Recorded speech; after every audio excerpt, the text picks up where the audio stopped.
darvos os bons días e agradecervos a presencia nesta convocatoria na que queríamos facer un pequeno balance. Basicamente sobre o desenvolvemento da Comisión de Investigación sobre a contratación pública realizada pola Administración galega, pois unha vez que teñen rematado as comparecencias previstas e estáse a traballar xa na elaboración do correspondente ditame para a súa aprobación en sesión plenaria.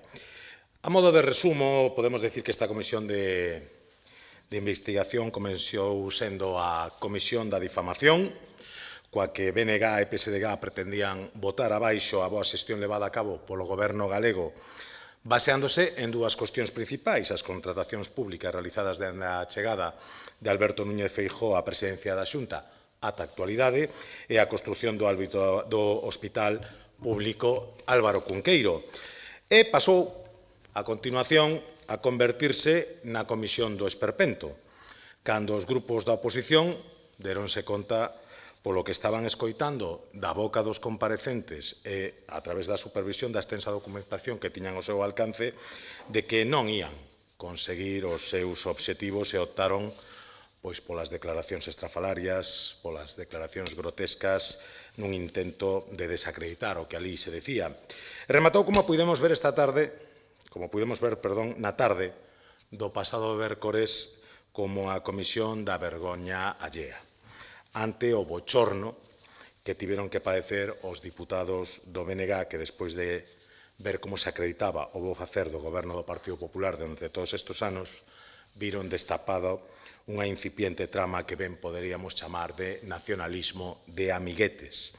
A verdade é que a Comisión de Investigación quedou finiquitada no momento en que tivo lugar na súa terceira sesión, celebrada o pasado 27 de novembro, a comparecencia do Conselleiro Maior do Consello de Contas, o señor Aladro, e a posterior comparecencia do exconselleiro Maior, o señor Redondo. Ambos votaron abaixo totalmente os argumentos utilizados polos grupos da oposición para impulsar e crear esta Comisión de Investigación. Todas as contratacións realizadas pola Xunta de Galicia, tanto menores como durante a pandemia da COVID-19, foron totalmente legais e sometidas aos órganos de control pertinentes. E máis, os propios conselleiros maiores aseguraron que de atopar calquera mínima cuestión que non se axustara á legalidade, teríano trasladado á Fiscalía para que esta o investigase ou impulsase a súa investigación xudicial, cousa que, como é patente, non teñen feito en ningún caso, avalando así todas e cada unha das contratacións realizadas pola Xunta nestes últimos años. Pero que, ademais, estamos a falar de que o Consello de Contas, logo da reforma levada a cabo no ano 2015, por certo, e compre recordalo, co voto en contra de nacionalistas e socialistas, ten competencias específicas en materia de prevención de corrupción no ámbito do sector público autonómico, polo que insistimos de detectar calquera mínima anomalía nas contas da Xunta de Galicia nestes anos, o Consello de Contas as poría en coñecemento da Xustiza para que procedera a súa investigación. Ademais das comparecencias dos dous conselleiros maiores, os propios grupos parlamentarios tiveron, aínda teñen, a súa disposición unha extensa documentación, en torno ás 44 ou 45 caixas, se non recordo mal, sobre as contratacións realizadas pola Xunta dende o ano 2009 e sobre o proceso seguido para a construción do Hospital Público Álvaro Cunqueiro, sen que, a seu pesar, e despois de ter revisado minuciosamente toda esa documentación dende o pasado 22 de novembro, atoparán o máis mínimo dato co que poder sustentar as súas falacias sobre supostas contratacións irregulares da Xunta de Galicia para beneficio de calquera amigo. Porque, como ben insistiron o mércores os altos cargos do goberno bipartito, na parte correspondente ao BNG que compareceron na comisión, os contratos menores, abro comillas, en si non teñen ningún problema. Son unha fórmula xurídica que está recollida na Lei de Contratos do Sector Público. Son totalmente legais e son útiles para unha administración pública, entre outras cousas, pola súa axilidade para determinadas cousas. Polo tanto, está recollida na Lei de Contratos e son para usar. Pecho comillas. E que decir do segundo gran tema no que o Bloque Nacionalista Galego centraba a Comisión de Investigación. A construción do Hospital Público Álvaro Cunqueiro e un suposto inventado sobrecusto de 470 millóns de euros. Sobre esta cuestión quedaron ben claras dúas cousas. Unha primeira, tal e como confirmou o propio conselleiro maior na súa comparecencia, é totalmente falso que o Consello de Contas fale de sobrecuste nesta obra, xa que no seu informe está a comparar o custo que supuxo o modelo público-privado adoptado polo Goberno galego co investimento que conlevaría unha posible opción de financiamento público. Unha posibilidade, esta última, que quedou demostrado ao longo da comisión, era totalmente imposible. Naquel momento, pola crise económica que se vivía e pola prohibición e as reglas que limitaban o incremento da débeda por parte das administracións públicas. E, ademais, as declaracións realizadas polo conselleiro maior sumáronse tanto o informe realizado pola auditoría PricewaterhouseCoopers como a comparecencia do representante da tamén auditora Garrigues, que puxeron de manifesto que a opción que xa manexaba o goberno bipartito de PSOE e BNG naquel momento era recorrer o financiamento público-privado, pero non só para abordar a construción do Hospital Público de Vigo, senón para abordar a construción de outro hospital máis, a ampliación e renovación doutros 7 hospitais e, ademais, 6 centros de alta resolución. Esta é a segunda cuestión que quedou meridianamente clara nesta comisión de investigación. Tanto cacarexar e berrar que o goberno do Partido Popular recorrera ao financiamento público-privado para a construción do Hospital Álvaro Cunqueiro, cando quedou moi claro que o goberno bipartito tiña enriba da mesa os informes de dúas consultoras para a construción de hospitais públicos e centros de saúdes con financiamento público-privado. En concreto, o informe de Garrigues falaba dunha sociedade mixta cun 90% de capital privado e tan só un 10% de capital público. Sen esquecer, ademais, que outra auditoría, a de PricewaterhouseCoopers, poñía de manifesto a falta total de financiamento público para esta obra a partir do ano 2008. Eu neste punto quero lembrar a miña última rolda de prensa celebrada nesta sala, alá polo 23 de novembro, na que xa anunciábamos que dende o Grupo Popular íamos traballar para certificar o bo facer dos gobernos do Partido Popular de Galicia, tanto na construción do Hospital Público Álvaro Cunqueiro como nas contratacións levadas a cabo durante a pandemia. E creo, sinceramente, que o conseguimos. E só había que comprobar as reaccións, os cambios de faciana dos distintos deputados da oposición que pasaron por esta comisión de investigación. Primeiro, non conseguiron o seu obxectivo de traer a Galicia o barullo provocado polos escándalos de corrupción que rodean a Pedro Sánchez e ao seu goberno e ao Partido Socialista. E segundo, a confirmarse que Galicia conta cun goberno exemplar e que os intereses e o benestar de todos os galegos están por riba de calquera outra circunstancia. Xa para rematar, permitide que poña fin a esta comparecencia pois da mesma forma coa que finalicei a última que dei nesta mesma sala, porque despois de 3 semanas seguimos sen ter resposta a unha pregunta que lle levamos facendo insistentemente á lideresa do Bloque Nacionalista Galego. Está en condicións a señora Pontón de asegurar que ninguén do seu entorno máis próximo se viu favorecido por contratacións menores realizadas por administracións gobernadas polo BNG? Pregunta que, despois da intervención do noso portavoz nesta comisión de investigación, Roberto Rodríguez, a quen, por certo, aproveito para felicitar públicamente polo traballo que desenvolveu ao longo desta comisión, e que estou seguro rematará ahora coa proposta de redacción dun ditame, pois tamén podemos estender a outros insignes representantes do BNG presuntamente beneficiados por contratos menores realizados por gobernos nacionalistas. Está claro que para os nacionalistas, que insisten en figurar como os grandes impulsores desta comisión, como para os socialistas, esta comisión de investigación comenzou co obxectivo de difamar o bo facer do goberno galego, pasou por ser un esperpento no que rozaron en moitas ocasións o ridículo, ao enfrontarse á realidade e ás verdades que lles manifestaban os comparecentes, e rematou como a comisión da vergoña allea cun estrepitoso fracaso respecto das súas pretensións iniciais, chegando incluso a converterse casi nun efecto espello ao constatar que os protagonistas de irregularidades respecto de contratos menores que tanto critican e denuncian son eles, pero que calan e esconden cando os que se benefician son os seus amigos e familiares. A verdade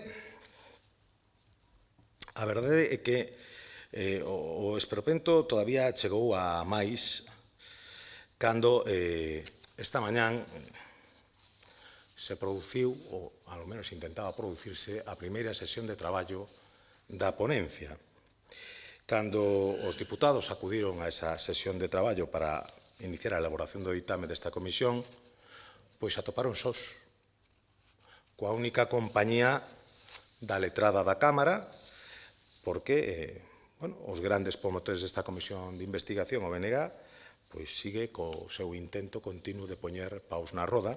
En este caso, fixo, pois, decidindo esta falcatruada de última hora que non asistir á reunión da ponencia. A verdade é que é o máis claro exemplo da fuxida de perdedor dunha perrencha absolutamente infantil ao comprobar que as cousas non saen como algúns pretendían. Nós, en todo caso, imos a seguir traballando para pechar como se merece esta comisión de investigación. Vamos a seguir traballando para sacar unhas conclusións acorde co traballo que se fixo nesta comisión, respetando en todo momento pois os documentos aportados e as conclusións que se debían das comparecencias realizadas, acreditando que aquí non hai máis sombra de corrupción que a que poida rodear a ese nacionalismo de amiguetes do que fixo gala os gobernos do bloque nacionalista galego. Non estamos afortunadamente nesa cuestión e, polo tanto, imos a seguir traballando para remañar e poñer fin a esta comisión. Unha vez finalizado este tema, se me permitides, vou lembrar que a esta hora estás a celebrar en Santander a tan solicitada e agardada Conferencia de Presidentes. Unha conferencia de presidentes na que temos postas moi poucas esperanzas, pero da que esperamos saia, ao menos, unhas liñas de traballo e de actuación para o futuro en ámbitos tan importantes como o financiamento autonómico, a sanidade, a vivenda ou a inmigración, que son, como coñecen, os 4 temas dos que se falará durante este encontro.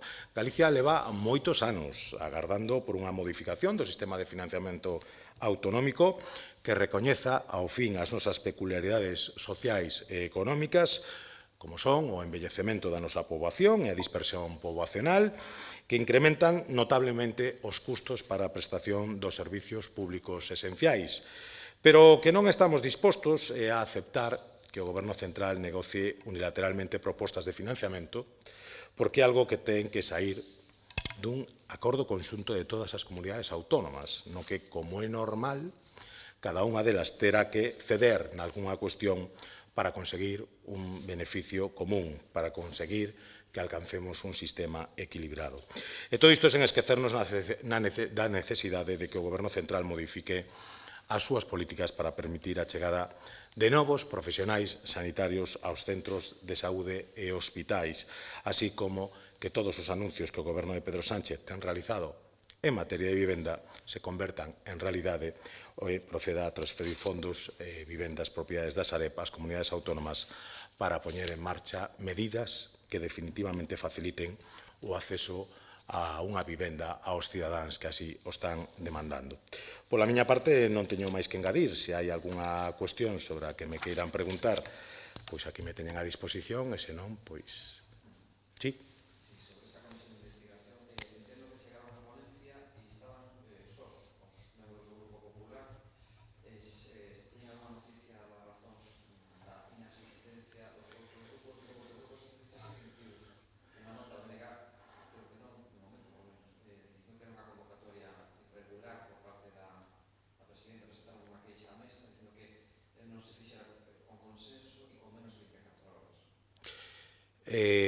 Eu toda a noticia que teño é esa. Evidentemente, o que podo dicir e que o representante do Partido Popular ali estaba. A letrada da comisión ali estaba. E con estas únicas dúas excepcións, creo que o ponente suplente tamén do Partido Popular tamén acudiu, e son as tres persoas que estaban ali. E a partir de aí, pois volvemos á eterna discusión, non? Que si a normativa deste tipo de convocatorias, a normativa de aplicación no Parlamento de Galicia, a establecen os letrados do Parlamento ou os grupos da oposición. Eu, en todo caso, si teño que decir que onte se trasladou por parte do Grupo Socialista dificultades co horario. E teño que decir que este grupo facilitou ata dúas alternativas consistentes en adiantar ou atrasar o horario desa xuntanza de traballo. Non tuvemos ningunha resposta positiva nese sentido. Polo tanto, eu creo que o problema non é de horario. O problema é de unha absoluta ausencia de entusiasmo á hora de abordar unhas conclusións que, dende logo, non van a transcurrir por onde tiñan inicialmente pensados socialistas e nacionalistas. Eu o lamento moitísimo, pero o que si lle aseguro é que nós, ao igual que os letrados da Cámara, vamos a acudir puntualmente ao noso traballo, vamos facer a labor pola que nos pagan os galegos e non vamos a buscar ningún tipo de excusas para facer o que definitivamente nos corresponde facer, que é emitir un ditame. Lamento que os socialistas, unha vez máis, o único que fagan é poñer paus na roda. Hai moitas xornadas que non fan outra cousa. Algunha outra cuestión?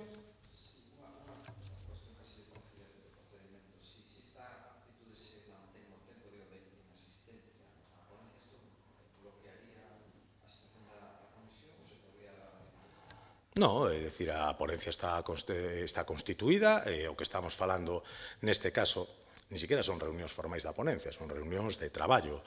En último caso, pois, se non participa, plantexaremos un borrador de conclusións, os grupos terán o plazo que está previamente establecido para facer as alegacións que estimen oportunas, e con iso se conformará un ditame final que será elevado no seu momento para debate no pleno do Parlamento. Este é o procedimento. Eu teño que decir, ademais, outro día, como último punto da orde do día na Comisión de Investigación, o que se votou foi a constitución da ponencia. E, por certo, saía aprobada por unanimidade. Alguén terá que explicar por que aproba por unanimidade a constitución dun órgano para despois non acudir a él. Pero iso xa non me corresponde a min. Eu o que digo é que os deputados do Partido Popular de Galicia cumplirán co seu deber hasta o último segundo no que teñan unha acta neste Parlamento. Moitísimas gracias a todos.